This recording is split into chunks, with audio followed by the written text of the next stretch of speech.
तो लियोनार्डो का final sketch मतलब पार्ट 4 बनाने में हमारा मेनली फोकस रहेगा बियर्ड वाला पार्ट, देन नोज़ वाला पार्ट, और जो क्लोथ्स पहन रखे हैं लियोनार्डो ने उस पर फोकस रहेगा।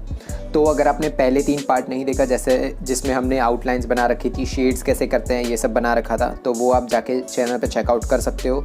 और अगर आपने अभी तक सब्सक्राइब नहीं किया तो सब्सक्राइब कर दो और लाइक भी कर दो अगर आपको पसंद आए। और कोई भी क्वेश्चन हो आप कमेंट में लिख सकते हो, मैं उसके सॉल्यूशन बहुत जल्द से जल्द आऊँगा ड्राइंग के रिलेटेड। दैन हम स्टार्ट करेंगे स्केच का। पहले तो जो नोज़ वाला पार्ट है, जहाँ पे लाइट थोड़ी बहुत ज़्यादा पड़ रही है नोज़ के सेंटर में, उसको हम थोड़ा बहुत हाईलाइट कर देंगे। जो सर्कुलर रबर हमारे पास स्टेशनरी पे भी मिल जाता है वो यूज़ करके हम थोड़ा बहुत हाईलाइट कर देंगे। याद रखिए बहुत ज़्यादा हाईलाइट नहीं करना है क्योंकि वो बहुत अलग पड़ जाएगा फिर जो हमने ब्लेंडिंग कर रखी थी उससे। तो थोड़ी बहुत हाईलाइट करनी है। अगर आपको लगे कि अब परफेक्ट लग रहा है तो उससे ज़्यादा हाईलाइट कभी भी मत करना क्योंकि वो आपके स्केच को बिगाड़ देगा पूरा। और जितना आप थोड़ा बहुत जो आउटलाइंस होती है, जैसे नोज़ के नीचे वाला पार्ट होता है वो डार्कर होता ही है हमेशा, बट ऐसा नहीं है कि डायरेक्ट आप 8B या 6B पेंसिल यूज़ कर दो। उससे जो पार्ट्स डार्कर होते हैं वो अलग दिख जाएंगे आपके स्केच में, पूरे अलग दिख जाएंगे क्योंकि वो ब्लेंड नहीं होंगे ठीक से। तो हमेशा की तरह पहले base layer, first layer, third layer ऐसे जाओ ताकि जब ब्लेंड करो तो वो पूरी स्किन के साथ ब्लेंड हो जाए। अगर आप आपकी स्किन की खुद की स्किन देखो तो कोई भी जगह पे आपको आउटलाइंस नहीं दिखेगी, कोई भी ऐसा पार्ट नहीं दिखेगा कि वो कंटिन्यूस ब्लैक ही है। वो ब्लैक पार्ट जैसे हमारे हेयर्स होते हैं वो ब्लैक होते हैं, बट उसको भी ब्लेंड कर देते हैं जब हम मतलब रियलिटी में। अगर आपके खुद के हेयर्स के देखोगे आप तो जहाँ पे डार्कर पार्ट्स होते हैं, जैसे हेयर्स हमारे डार्कर होते हैं और जो हमारा फोरहेड है मतलब सर वाला पार्ट है, वो दोनों के बीच में कभी भी आपको ऐसा नहीं दिखेगा कि हेयर अलग हो रहे हैं, मतलब पूरा अलग पार्ट नहीं दिखेगा। तो उसी को बोलते हैं ब्लेंडिंग। और ब्लेंडिंग करने के लिए हमें हमेशा ड्राइंग में शेडिंग ठीक से करनी होगी।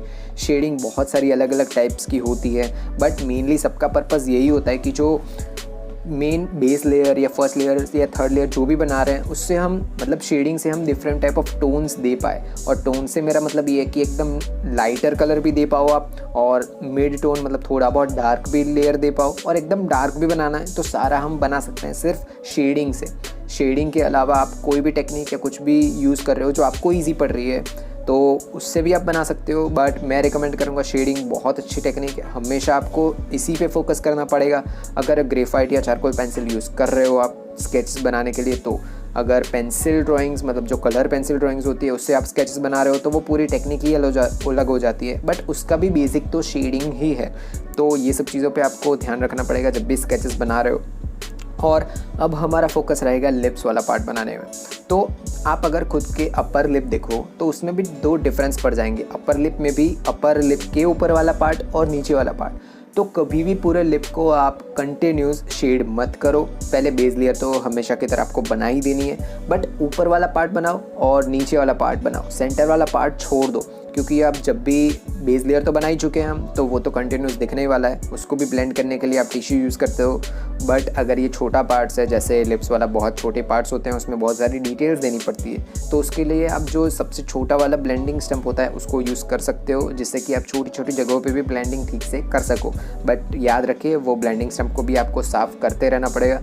अगर आप ठीक से साफ़ नहीं करोगे तो उससे भी ज़्यादा डार्कर पार्ट्स मिलने लगेंगे हमें, क्योंकि जो डार्कर पोर्शन पिछले ट्यूटोरियल का होगा आपका वही अगर आप फिर से यूज़ करोगे तो जहाँ पे आपको लाइटर पार्ट्स देने हैं वहाँ पे भी डार्कर दिख जाएगा अगर आप ब्लेंडिंग स्टम्प यूज़ कर रहे हो तो, मतलब क्लीन नहीं किया हुआ ब्लेंडिंग स्टम्प यूज़ कर रहे हो तो अब हमारा फोकस रहेगा कि जो टेथ वाला पार्ट है और लोअर लिप वाला पार्ट है उसको कैसे बनाएं। तो लिप का एक और मेन पर्पज़ ये है ठीक से बनाने का कि अगर आप खुद के लिप्स जाके आईने में देखोगे तो वहाँ पे छोटी छोटी लाइंस दिखेगी बहुत सारी। सेंटर में इतनी ज़्यादा डार्कर पोर्शंस नहीं होते हैं। अपर पोर्शन मतलब अपर लिप और लोअर लिप ये ही ऐसी जगह होती हैं जहाँ पे थोड़ा बहुत लाइटर पोर्शन होता है, वो भी कंटिन्यूस डार्क नहीं होते हैं, उसमें छोटी छोटी लाइंस होती है। तो उसी के लिए पहले आप एच पेंसिल से पहले बेस लेयर बना दो, आउटलाइंस को शेड कर दो, उसके बाद उसको ब्लेंड करने के बाद आप फिर से उसके ऊपर बी पेंसिल की लेयर बनाओ फर्स्ट लेयर में, और वो बी पेंसिल की लेयर सिर्फ उन्हीं जगहों पे बनाओ जहाँ पे आपको थोड़ा बहुत डार्कर दिख रहा है। जैसे लिप्स जहाँ पे ख़त्म होते हैं लेफ़्ट या राइट में, दोनों ऐसी जगह होती है जहाँ पे डार्कर लुक ज़्यादा होता है, तो वहाँ पे बी पेंसिल से बना दो।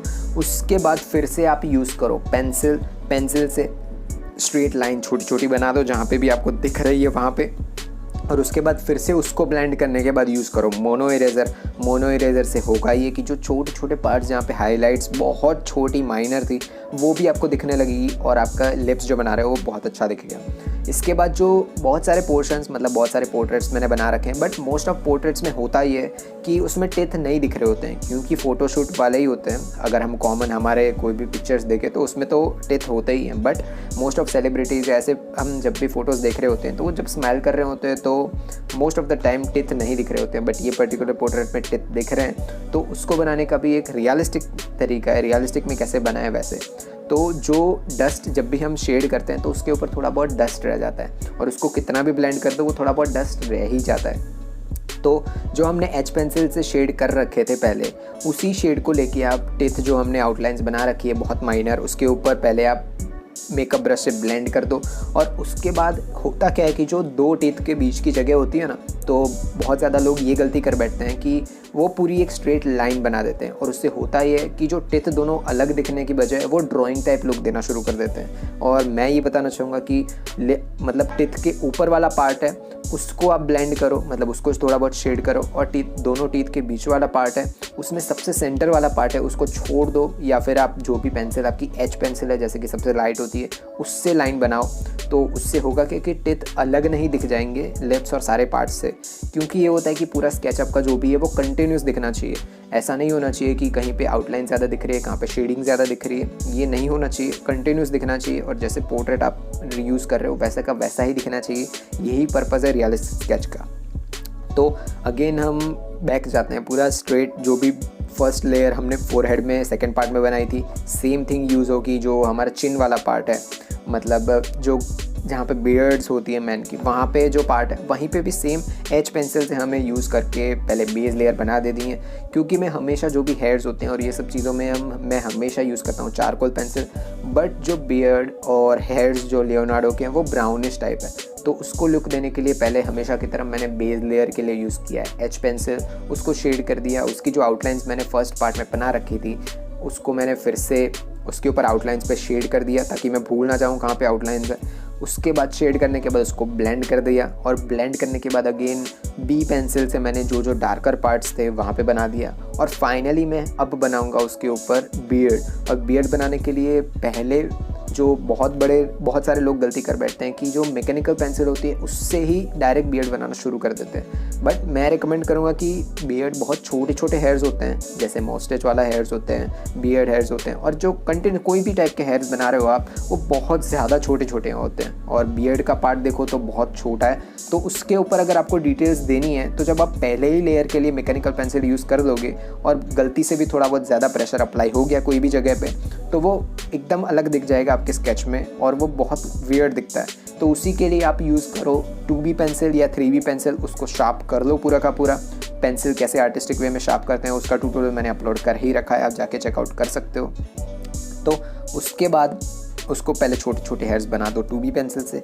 फिर से जो ब्रश सबसे सॉफ्ट वाला ब्रश होता है वो मतलब मेकअप ब्रश भी हो सकता है, पेंट ब्रश भी होता है, तो बड़ा वाला और जब से सॉफ्ट वाला होता है उससे आप बियर्ड की जो डायरेक्शन है उसमें ही ब्लेंडिंग करो। डायरेक्शन के अपोजिट कभी भी ब्लेंड मत करना, ताकि जो बियर्ड वाला पार्ट जो हमने बेस लेयर में बनाया था वो सारे स्किन टेक्सचर के साथ ब्लेंड हो जाए।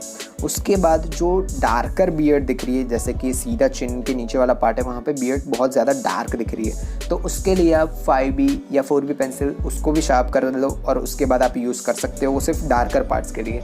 तो ऐसे पूरी बियर्ड बन जाएगी। और जब हम नेक का पार्ट मतलब गले का पार्ट देखते हैं तो वहाँ पे शैडोज़ बन रही है। शैडोज़ क्यों बन रही है? क्योंकि फेस के ऊपर लाइट पड़ रही है, तो ऑफकोर्स नेक वाला पार्ट है वहाँ पर शैडो ही बनने वाली है। जो आगे गला वाला मतलब जो चिन वाला पार्ट है, जो बियर्ड है, उसकी जो शेड्स है वो नीचे पड़ रही है गले पे, तो ऑफकोर्स 2H पेंसिल से बेस लेयर पूरी बना दो, उसको शेड करो अच्छे से, उसको फिर से ब्लेंड कर दो और उसके बाद बना दो आप अपने मतलब जहाँ पे डार्कर पोर्शंस दिख रहे हैं उसके ऊपर आप यूज़ करो 2B पेंसिल और उसको भी ब्लेंड कर दो, तो आपको शेड्स मिल जाएंगे।